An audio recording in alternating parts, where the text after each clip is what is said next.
Então Cristo, antes da encarnação, sempre foi Deus, sempre existiu, e a encarnação dele já estava decidida lá na fundação do cosmos. Aliás, na eternidade. Na eternidade. Né? Mas esse paralelo foi um paralelo o pedido de Deus do sacrifício do primogênito para Abraão, para ter depois um paralelo com Jesus, ou não tem relação? Tem tudo. Isso se chama na teologia de tipo. Tipo?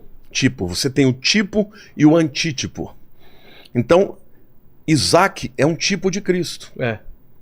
Pensa o seguinte: Abraão é o pai, Isaac é o filho.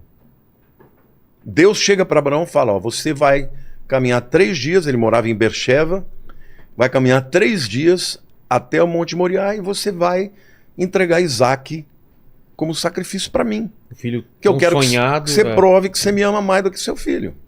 Deus ainda fala: pega o teu único filho a quem te amas, e ele já tinha o filho Ismael, mas era o filho mesmo a quem ele amava, e você vai oferecer para mim em sacrifício.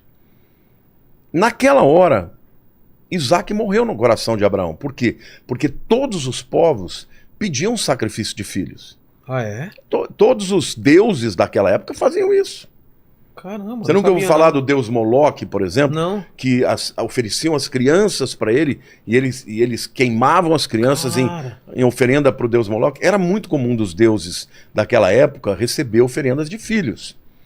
Então, não se esqueça, Abraão obviamente falou: pô, mas que loucura é essa? Diz que eu vou ser pai de nações, através dele está pedindo para matar. Começa com Só que ele foi e levou o filho. Só que quando ele chega lá, ele fala para os 2 servos dele: vocês fiquem aqui, que eu e o rapaz vamos subir, adorar e voltaremos. Então na cabeça dele ele falou: olha, ou Deus vai na última hora desistir, ou então ele vai ressuscitar, porque ele me prometeu que ele vai me dar uma descendência. Mas ele leva. Aí eles começam a subir o Monte Moriá. Isaac está carregando a lenha. Isaac vira para Abraão e fala assim: ô pai, qual é o animal que a gente vai aqui está a lenha, aqui está o fogo, cadê o cordeiro para o sacrifício? Aí Abraão fala: Deus proverá. Enquanto Abraão estava subindo de um lado com Isaac, do outro lado estava subindo o cordeiro. Aí aquele cordeiro, que era um carneiro adulto, ficou preso por chifre. E quando ele foi... Ficou preso onde? Num arbusto, que representa a cruz. Quando ele foi esfaquear, né, foi dar na goela dele, provavelmente ia degolar, ele ouviu a voz do céu. Ele ia degolar o Isaac. Ele ouviu do céu: Abraão, não levante a sua mão contra o seu filho, porque eu sei que você me ama. E aí, quando ele levanta os olhos, ele vê o carneiro do sacrifício. Ali, pela primeira vez, surgiu o nome Jeová Jiré. O Senhor proverá. O Senhor proverá para si o sacrifício. Isto é um tipo de Cristo. Porque Deus pediu para Abraão para entregar o filho, mas Abraão não precisou entregar. No coração ele já entregou. Mas sabe por que Isaac não morreu? Por quê? Porque Jesus iria morrer. Porque o Pai Celeste, quando chegou a hora, não pôde poupar o seu próprio filho, para que eu e você pudéssemos ter a salvação. Então, o Velho Testamento inteiro fala de Cristo. Não é só esse.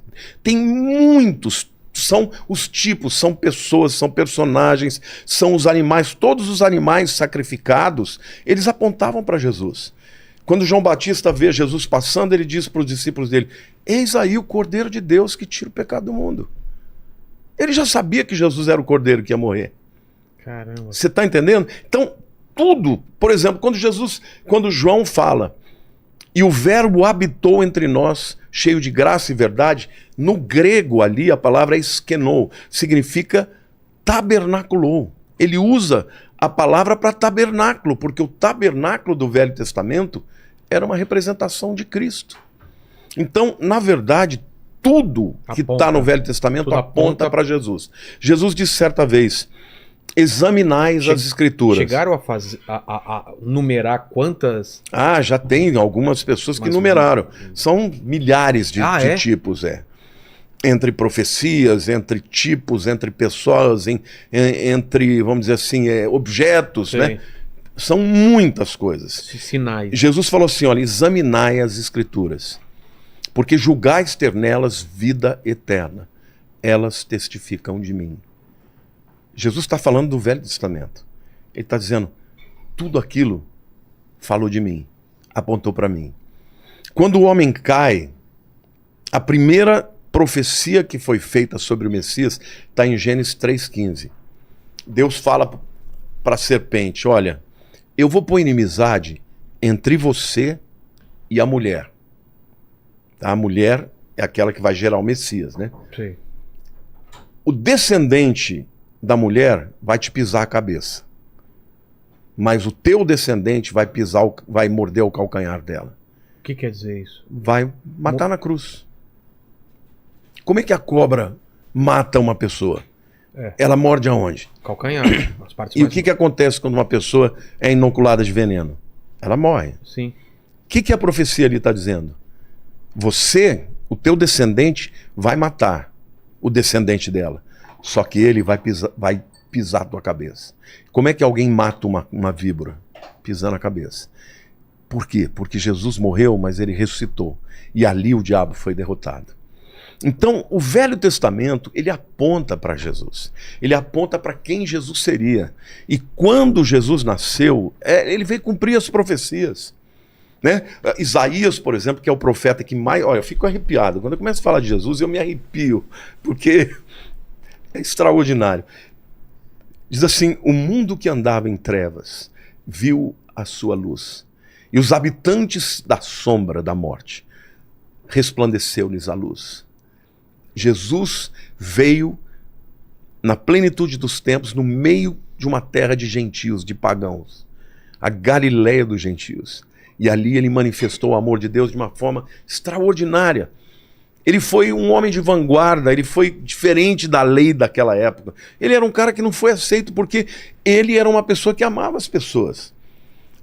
A gente pulei um pouquinho, né? Acho que a gente devia voltar um pouco para o nascimento, mas eu quero já falar um pouco sobre isso, porque na verdade Jesus, ele amou as pessoas e as aceitou como elas eram.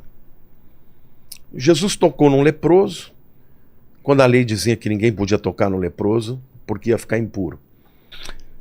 Então, ô Vilela, você pensa bem, ele foi uma pessoa diferente. O amor estava na frente.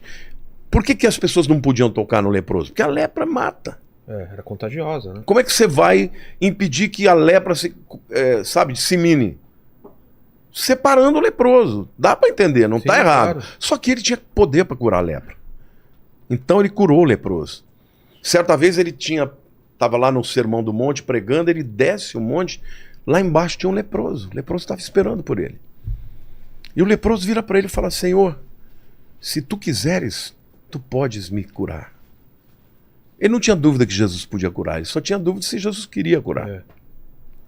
Jesus falou, eu quero. Tocou nele. E ele foi curado. Então, esse é Jesus. Agora, esse Jesus é o Deus encarnado. Então, você quer saber qual é o coração de Deus? Não é o Deus vingativo que quer matar, que quer destruir, que quer punir, que quer mandar as pessoas para o inferno. É o Deus que deu a sua vida. A Bíblia diz que Deus não tem prazer na morte dos ímpios. Pelo contrário, que eles se arrependam e vivam. É óbvio que Deus não pode conviver com o pecado, Deus abomina o pecado.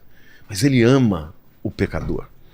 Então, a única maneira que ele tinha para vencer o que Satanás fez era mandando o seu próprio filho para vir, viver como nós, comer a nossa comida, falar a nossa língua, enfrentar as nossas dificuldades, nunca pecar e depois morrer inocentemente pelos pecadores.